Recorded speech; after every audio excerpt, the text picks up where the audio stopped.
let's get started then. Thank you, Anna, for giving a little intro for everybody. Let's get right into the questions. So account abstraction is a complicated term because everyone has sort of a different mental model of what it actually means.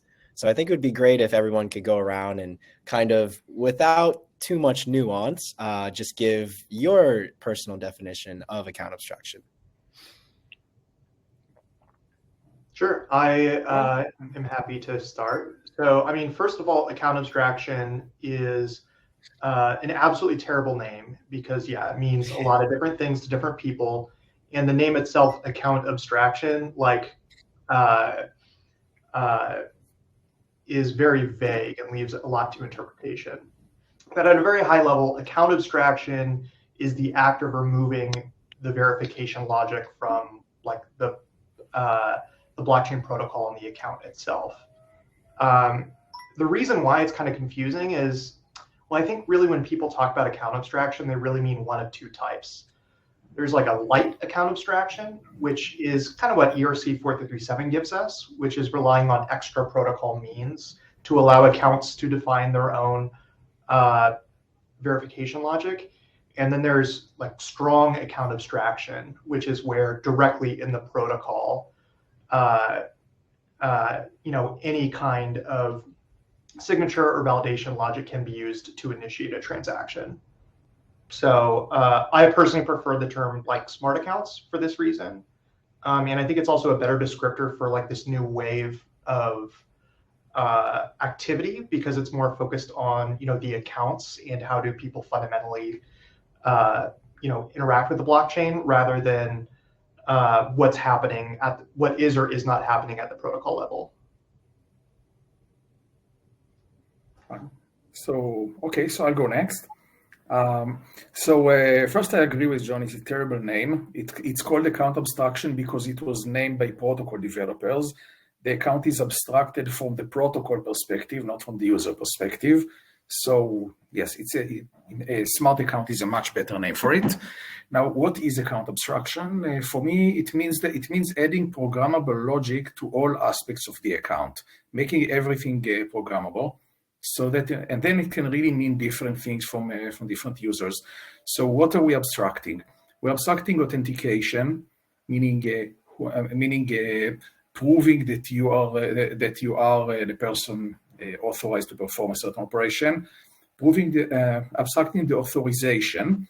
We make a distinction between authentication and authorization, as is typical in security, but not with EOA.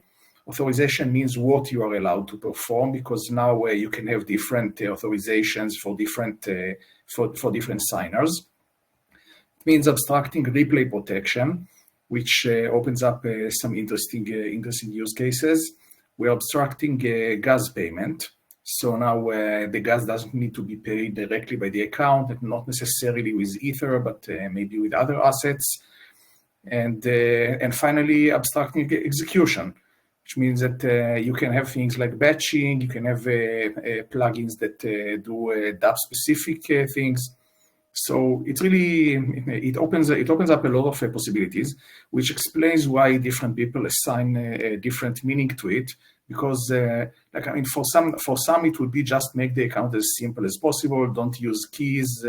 Don't think about keys. Add devices instead. Or maybe for gaming use cases, you'll think about things like session keys. But for more complex users, let's say you have a corporate account, where maybe you have different kinds of authorizations, spending limits, having a controller inspect some time locked things. So it can really mean different things. We're just making everything programmable. And since John mentioned native account abstraction versus 4337, maybe it's a good opportunity to also say that we just published the first RIP, the account abstraction RIP for layer 2s that wish to have native account abstraction. It was published today. And so we can elaborate on this later if you want. Yeah, great answers. I can try to summarize. I like to think about it in terms of the before and after. And so before account abstraction, everyone was using EOA wallets, which are the native account type on Ethereum and work through a very specific rigid set of rules and operations. The account is controlled by your private key, and that private key has complete control over the account. And account abstraction introduces a lot more flexibility and programmability. So it abstracts away those opinionated requirements and allows developers to build any kind of smart account on the blockchain by programming different types of ownership, authentication, validation, batching, and all the features that y'all have described. And so the end result is we expect users to transition from these EOA accounts with rigid rules into smart accounts with very flexible and expressive rules. And the result will be what we think is a very rich ecosystem with a lot more useful capabilities for people to do with their accounts. Awesome. Yeah, no, I agree in many ways with all of the takes that were given here. And I think it's interesting because the definition of account abstraction can get in the way of like communicating the core use cases of it, even with something as simple as like looking at the adoption of account abstraction. Many people point to the dashboards that are actually looking at 4337 user ops going through the entry point, when in reality, like there's a lot of smart contract account adoption, whether it's even just like through Safe, which has been around for years. So depending on your definition, contract accounts, account abstraction can have no adoption, a lot of adoption. It's complicated. But kind of going off of that, my next question I'll throw over to you, Will, and for the audience. Will is a product lead at Alchemy. I guess along these lines of 4337 struggling with adoption this far, it's still early. My question is, why are there generally still more account abstraction infrastructure, so bundlers, paymasters, wallet providers, than actual apps like building their fundamental like use cases around account abstraction and smart contract wallets? Yeah, great question. I actually first would challenge the premise. There are, at least at Alchemy, there are over 50 plus teams building on account abstraction in some way, shape, or form. The number of infra providers are probably more in the neighborhood of 10 to 20. But your question is a good one because infrastructure came first, right? And I think the reason for that is just to think about building up the stack. Because even before infrastructure, we first had to align on a standard. And we can thank Yoav and the EF for spending many years iterating on multiple different versions of the account abstraction standard to finally arrive at what is now 4337. Because ultimately, this is a social consensus problem, right? And to your point around other smart contract account implementations, there have been many interesting and valid ways to pursue the goals of account abstraction. And the most powerful thing behind 4337 is not necessarily the particular implementation, but rather the fact that everyone or most teams in the ecosystem agree on it. And that has created a path forward for account abstraction to be adopted, not just in a single application or a single company, but across the whole ecosystem. So that now users can create smart accounts and go to soon any application and use those smart accounts with any app, or plug in any paymaster so that their transactions can be sponsored by the different teams or companies who want to drive usage of their product. And so that degree of consensus has created, I think, caused the gates to open for account abstraction. And then the next thing that teams need is infrastructure, right? Infrastructure is often complicated to build and hard to operate at scale. And most application teams don't want to spend the time on that, right? They want Lego blocks that they can use to build an application really quickly and easily. And so if anyone's ever read the infrastructure phase, application phase blog post, it's a classic.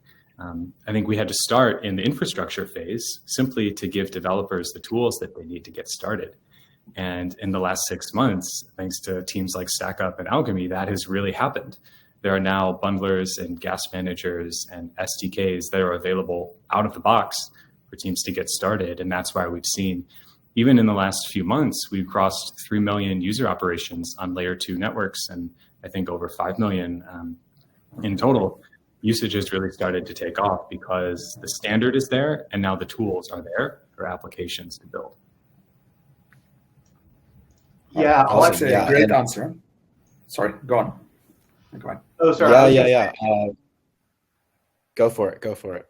We can flip a coin. So I just wanted to add that Stackup actually started as a consumer app.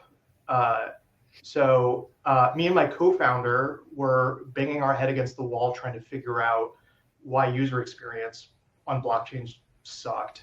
And the thing that we kept on coming back to is fundamentally the way accounts work is like too restrictive. And it seemed obvious to us that some version of a programmable account was the obvious answer, but other attempts at smart contract wallets, like Argent, Gnosis Safe, etc., despite the best efforts of those teams, ended up becoming closed ecosystems over time. And we saw that dynamic and went, okay, we need something that actually tends to be an open ecosystem that like everyone can kind of rally behind.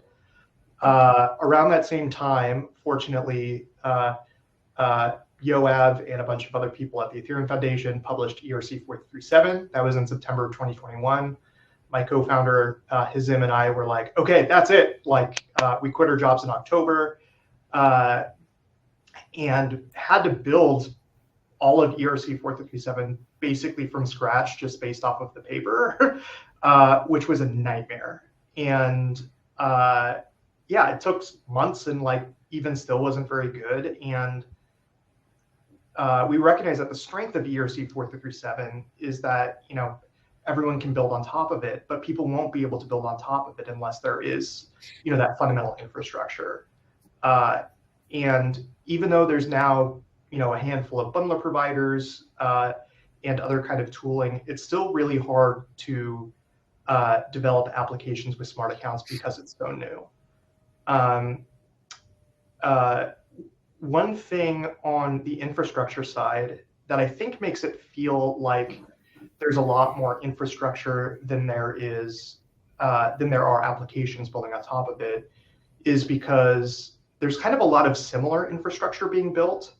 And I think that that's a symptom of ERC 437 needs this fundamental layer of, like bundlers and paymasters and smart contracts that are kind of a prerequisite to do a lot of stuff. And so the offerings of a bunch of infrastructure providers look pretty similar, at least right now. Like we don't need another production ready bundler client. We need more developer tooling. And I think that that's kind of where like it's evolving and why it feels like there's so much infrastructure, even though in practice, there's actually, as Will pointed out, the ratio of consumer apps versus infrastructure is actually very heavily consumer apps. Yeah, absolutely. I mean, it's good for the app developers and it's good for the users that the infrastructure is getting somewhat commoditized. And so that's awesome to hear that AccountKit is working with over 50 teams already. I wasn't aware of that. Yoav, I'll throw this next question to you, which is related to what you mentioned earlier about this rollup improvement proposal process. And for those in the audience that aren't aware of this, there is an emerging structure for L2s to coordinate on changes they can make together before L1 Ethereum can actually adopt it. Just because at the L2 layer, the stakes are a bit lower and the process can move a lot faster. So for something like native account abstraction at the protocol level, experimenting at the L2 layer before L1 has to adopt it is a promising pathway for adopting native account abstraction. My question for you, Yoav, is like, you have to choose one. Would you prefer to spend your efforts prioritizing this native account abstraction rollup improvement proposal, or continuing to prioritize 4.3.7 adoption at the app layer and not the protocol layer? So I think so. I would have to unask the question in a sense. It's not either or. They are complementing. It's not. So what are we doing? What are we doing in this RIP? It's supposed to be compatible with 4.3.7, and we actually need both. It's so. I mean, it's two complementary standards. 4.3.7 has the benefit of working on every EVM chain without waiting for consensus changes, which means that you can develop the account and you can develop tools like paymasters. I'm talking about paymasters as a contract, not as a specific kind as a server. But so you can develop projects that use it. You can deploy it on networks that don't have native account abstraction. But then when if a chain chooses to enable the native account abstraction RIP, it will be compatible. So you'll be able to migrate your account in place to use to get the benefits of a native account abstraction. So you see how the two work together. It's on one hand, you don't want to have an account that only works on some chains, like we already have on some rollups. There are already rollups that implemented the modified version of 4.3.7, not in a compatible way. So you have certain wallets developed stuff that only works on these chains. So instead, you use 4.3.7 to make sure you can support every chain. And then on some chains, which over time, I hope it will be all of them, but initially it will be on some chains, you'll see a native account abstraction.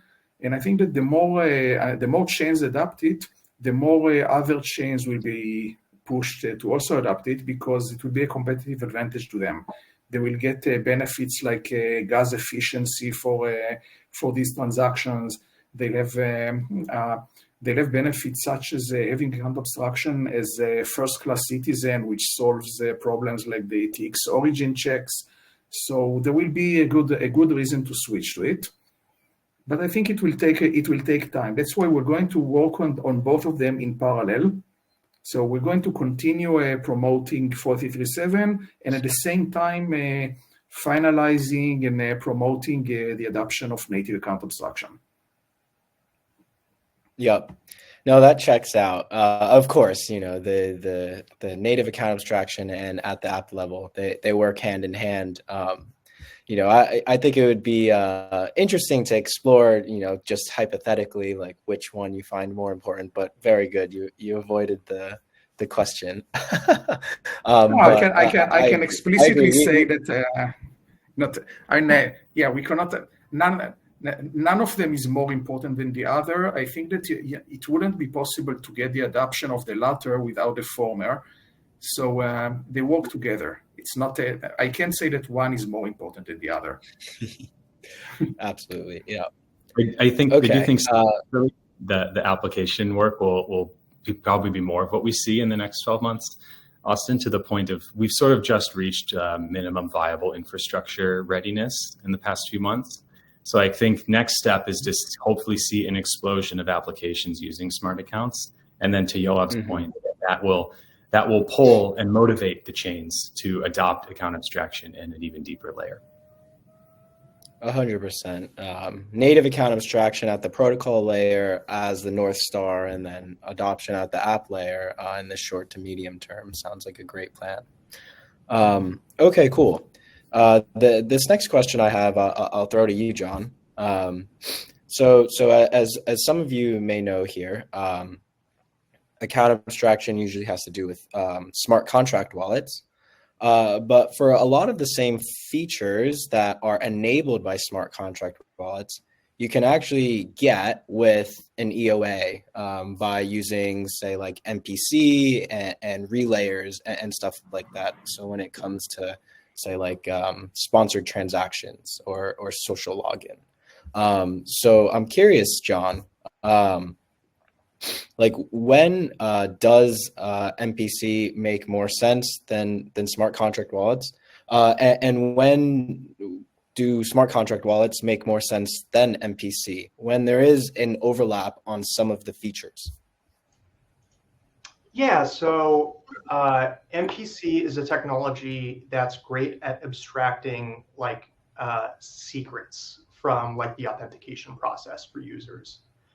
So it's inherently something that happens off-chain. Like account abstraction and smart accounts are about automating things on-chain. So there is some feature overlap in the sense that I could use like, threshold secret sharing or, some other method to, retrieve a signature, from some network, from multiple devices or something to then authenticate, or I could have, multiple private keys or multiple secrets or multiple different types that could then get, validated on chain. But in terms of like, when does MPC make more sense than like smart contract wallets or smart accounts? Really, again, smart accounts are about, like a lot of it is about what happens on chain, whereas MPC is really about what happens, is often more about like what happens off chain. You could use a traditional relayer to, do things like gasless transactions and so on. However, those come with a lot of compromises. For example, you as an application developer would often need to rely on a single service provider. You also need to, basically there's just like a whole bunch of caveats, and ERC 4337 kind of takes all these different pieces that you could in theory have stitched together yourself and puts it under one framework. In fact, like Yoav and a few of the authors of ERC 4337, were also the creators of the gas station network, which was, an attempt at effectively, decentralized relay infrastructure, to enable gasless transactions and things like that. And I didn't get Yoav speak to that, but ended up concluding that something like ERC 4337 is actually a superior way to, address the overall problem of, user experience and how people interact with blockchains. Yeah, no, thanks a lot for that answer. I think it's an interesting comparison, and I think you're right. Like smart contract wallets, a lot of time give you more flexibility and less trust assumptions because much of it is fully on chain. I think what can be interesting is, MPC or EOAs are just inherently cross-chain, and while you can get cross-chain deployments with smart contract wallets, when building certain interfaces, such as like a UI for the bridge, you can't always assume that an owner of a contract account owns that same address on another chain. And so sometimes you have to make UX trade-offs, like forcing them to input a custom destination address.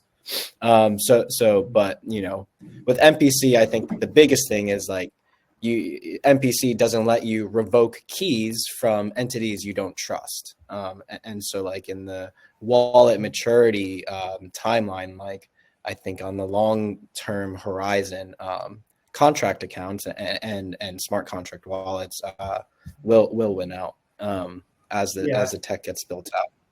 Yeah, I also have a belief that if users are inputting addresses into a field, we've kind of like screwed up user experience anyway. It's like it is a little bit of a controversial opinion, but there are not many instances, I think, where a user should really actually be managing, oh, this is exactly what my address is, and basically needing to have that record themselves. I think from like a user experience perspective. Now, there's definitely a problem with state drift between, like accounts on different chains, et cetera. But ultimately, I really think that that's another part that we really kind of like need to extract from users, and that we're going to see more of. Yeah. So I think,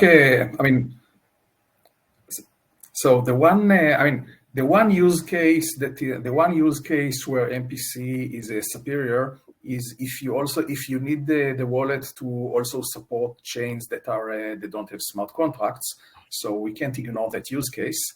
There's this small blockchain called Bitcoin that doesn't have account abstraction. So that's one thing. But as for the problem with the having the same address across different chains, I think it's a very temporary problem, because we're going to see emerging standards for a higher abstraction layer for addresses, because it doesn't make sense to make this assumption, and also users shouldn't have to deal with these long hex sequences. So it's just there's just going to be an abstraction layer on top of it that defines what is your address in a way that resolves differently on different networks, and you're going to have resolvers for it. So I don't think this in itself should be a reason against it. And I think that in some cases it will make sense to combine MPC with account abstraction, because, as you mentioned, Austin, with account abstraction you cannot rotate keys, which is a problem. But if you combine it with account abstraction, maybe you can get certain benefits. Maybe there are certain things that you prefer to do off-chain, whether if it's for privacy reasons or if it's privacy or gas efficiency. Maybe you want to use MPC for certain things, but then you can. But if you use it in addition to, if you use it to control, and you add MPC as an additional signer, as an additional role to an existing smart account, you get both benefits. You get the benefits of MPC, and you also have things like key rotation. And but there are other cases where I wouldn't use MPC as the only thing controlling the account. For example, the whole issue of self-custody. If the only signer in the account is MPC, and I need a certain service provider to be active in order to access my account, it means that technically I could be censored. I could be censored. It's not fully self-custodial. So some of them address it by also letting you generate a key that you can keep in a safe place to override it. But then you're back to the problem of having to store a secret that could compromise your account. But I think if you combine a recovery mechanism, you combine a self-custodial recovery mechanism in a 4337 account with MPC, maybe you can get certain benefits that you wouldn't be able to get using only one of them. Exactly. You can unlock social login and all of the nice parts of MPC, but you can retain self-custody. You can avoid making a liveness assumption on the MPC provider and guarantee that you'll always have access to your funds. The best of both worlds. All Another, right, so I see. Can I add one more benefit to smart accounts, Austin, that I think is worth plugging in for this audience? Smart accounts are programmable. And there's a movement around modular smart accounts right now happening with ERC 6900, where developer teams can build custom plugins and essentially install them onto a smart account, kind of like an iPhone app, to unlock new use cases on your smart account. And so the analogy I draw is like MPC is kind of like the Motorola Razr, and smart accounts are like the iPhone. Where, yeah, the Motorola Razr was thin and sleek and awesome. But right around the corner was an even more powerful programmable smartphone that could install any app in the world. And so you can think about smart accounts as being able to install new plugins or applications, like, for example, an automated trading strategy or a social recovery plugin that take your simple account and really up-level it with new and custom superpowers. And I think that's a really fun dimension, especially in Web3, where we have such an active community of developers. I'm expecting to see like 1,000 flowers bloom here and some really exciting new capabilities emerge from teams and hopefully some listeners on this channel as they build ERC 6900 plugins. Yeah, and for the crowd, I definitely recommend looking more into ERC 6900 if you haven't already. Modular account abstraction is the new trend these days. But Cool. So we have a few minutes left. I'll finish off with the kind of round robin question.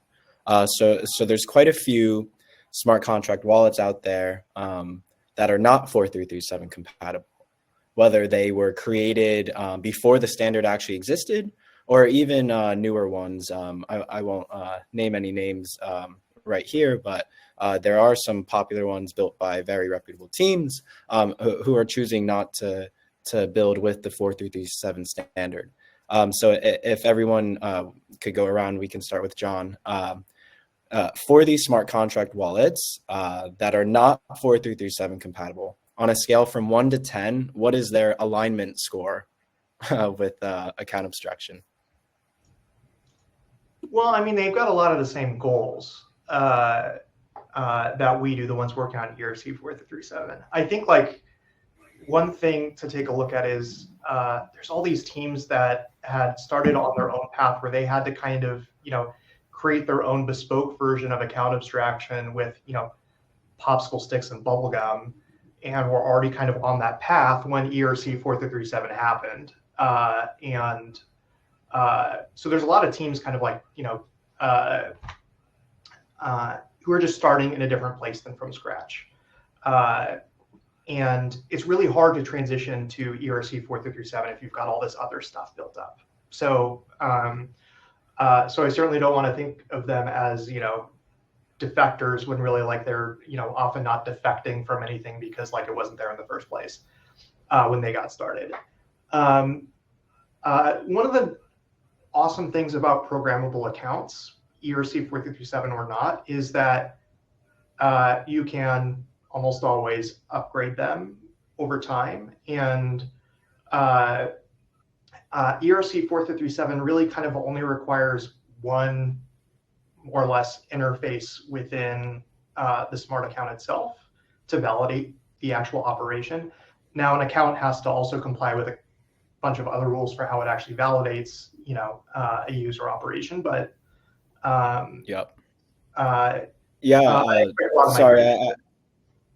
Yep. Sorry, I don't mean to cut you off, but I do see we're out of time and want to be mindful of the next panel. So if quickly 1 to 10, everyone can go through with their alignment score, I think that would be a good note to end on. I wouldn't know how to give a score because it's not fair to look at an account that was implemented before and say that it's not aligned because of that. And we are seeing them changing it. I mean the most notable one is Safe, of course. So with Safe you can Safe made it possible to use a 4337 module by removing some banned opcode during validation, which is great. And I hope that they're going to add support for the core contract. At the moment, you can use it with using an external module, so it's slightly less efficient, but you can do it. And I think that we're going to see this for more accounts. I hope everyone is going to be aligned in the goal of censorship resistant and not relying on a centralized relay in the long run. All right. Thanks everybody for coming here today.